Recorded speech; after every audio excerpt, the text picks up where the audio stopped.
signalé comme tous les contenus que nous avons identifiés, et ce contenu n'a tout simplement pas été retiré, ce que nous avons fait constater dûment par l'huissier. Les résultats de l'étude sont acquis pour les plateformes. Facebook n'a supprimé que 34% des contenus signalés, YouTube 7% et Twitter seulement 4%. On sait qu'ils ont la technologie, avec aujourd'hui tous les progrès de l'intelligence artificielle, on pourrait assez facilement faire en sorte de modérer ces contenus. Mais surtout, moi je crois qu'il y a un manque de volonté. S'agit-il de laxisme ou d'un problème d'organisation? Les modérateurs sont-ils assez nombreux? Aucun des trois réseaux sociaux n'a accepté d'interview. Seul Facebook a donné un début d'explication. Il arrive parfois que nos équipes fassent des erreurs, qu'elles n'hésitent pas à rectifier. Selon les associations, les réseaux sociaux n'investissent pas assez pour modérer les contenus haineux. Elles réclament au plus vite des contrôles renforcés. À l'étranger, l'épreuve de force au Venezuela, nouveaux affrontements à Caracas, l'opposition en appelle à la rue, ça y est, l'armée est en position d'arbitre, le sort du président Maduro est entre ses mains. Anne-Charlotte. Dans les rues de Caracas ce matin, un seul mot d'ordre, dehors. Le même depuis des semaines. Des milliers d'opposants réclament le départ du président Maduro. Face à des forces de l'ordre, déployées en nombre, bien décidées à les empêcher de défiler. Blessés, certains manifestants n'iront pas plus loin. Laminés par la crise, les pénuries alimentaires, la corruption, les Vénézuéliens sont à bout de nerfs. Ici, chacun le sait, la moindre étincelle peut virer à l'eau. On en a assez de la corruption, on en a assez des files d'attente pour se nourrir. Tous les jours, ils nous enfument avec leur prétendue guerre économique. La seule guerre qui existe, c'est celle que le gouvernement mène contre nous. Pour l'opposition, le responsable de ce chaos, c'est Nicolas Maduro, arrivé au pouvoir il y a 3 ans après la mort d'Hugo Chavez. Il vient de décréter l'état d'exception. Il peut en théorie envoyer les militaires contre la rue. L'opposition majoritaire au Parlement a refusé hier de voter ce décret. Elle appelle désormais ouvertement le peuple et l'armée à désobéir et chasser le président du pouvoir. En bref, le visage d'une jeune femme, vous vous souvenez sans doute de ces 219 lycéennes enlevées par Boko Haram au Nigeria il y a 2 ans, eh bien, l'une d'entre elles a été retrouvée vivante dans une forêt, la voici. Elle a 19 ans aujourd'hui et le nourrisson que vous voyez a été conçu lors de sa captivité. On est sans nouvelles du reste du groupe. Au Canada, le répit est donc terminé. Plus de 2 semaines après son déclenchement, l'incendie géant reprend de la vigueur. Valérie Assou.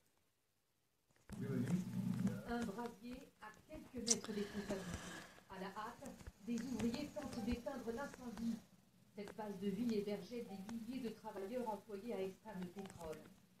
Installés au milieu des forêts à 5 km au nord de Fort-McMurray, ces camps n'ont pas résisté aux flammes. 665 logements ravagés, 4000 habitations menacées et 8000 ouvriers évacués en une nuit, l'un d'entre eux raconte. Le soleil était complètement masqué par la fumée, c'était très sombre, tout était orange. On nous a orientés vers 3 différents camps, ils ont tous été évacués.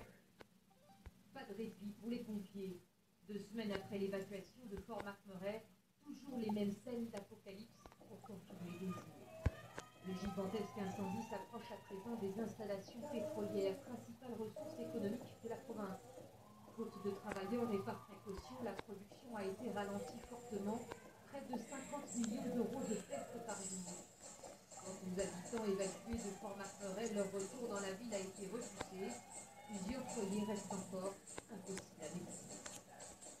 Et on apprend dans le même temps que le mois d'avril 2016 a été le plus chaud de l'histoire dans le monde. Ça fait 12 mois que c'est le cas. 1 an donc de record absolu pour les températures. Bonsoir Nicolas Châteauneuf. Le réchauffement fait partie de la vie quotidienne de la planète. Oui, en effet, c'est vrai. Regardez cette carte, elle est assez incroyable. Elle montre les écarts de température que le monde a connus le mois dernier, donc le mois d'avril, par rapport à la seconde partie du XXe siècle. Les continents sont décidés en noir, on les voit ici. Pour comprendre les couleurs, c'est simple. En rouge, c'est anormalement chaud. En bleu, c'est anormalement froid. Bon, et là, on voit la dominante est écrasante. C'est du rouge orangé un peu partout. Pourquoi? Puisque le mois d'avril, vous l'avez dit, est le mois le plus chaud jamais enregistré depuis 1880. 1,1 degré de plus que la normale. Alors évidemment, ça paraît pas comme ça, mais quand on parle de climat, c'est vraiment un bond gigantesque. Et vous l'avez dit également,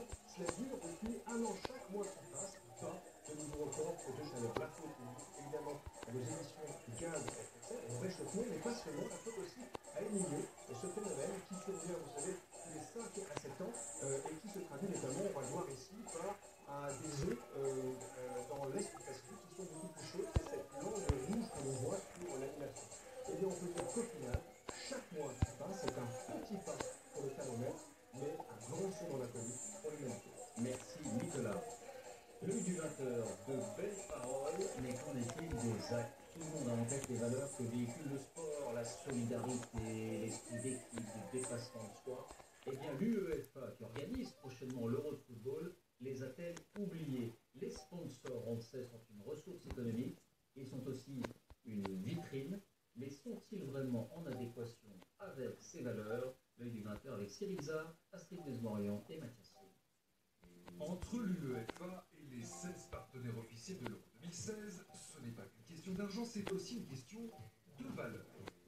Euro 2016 et tous les fournisseurs souscrivent aux 10 principes universels du Pacte mondial des Nations Unies dans les domaines des droits de l'homme, du travail, de l'environnement et de la corruption. Alors voilà pour les principes, mais sur le terrain, cela donne quoi? Attention, l'UEFA pourrait bien avoir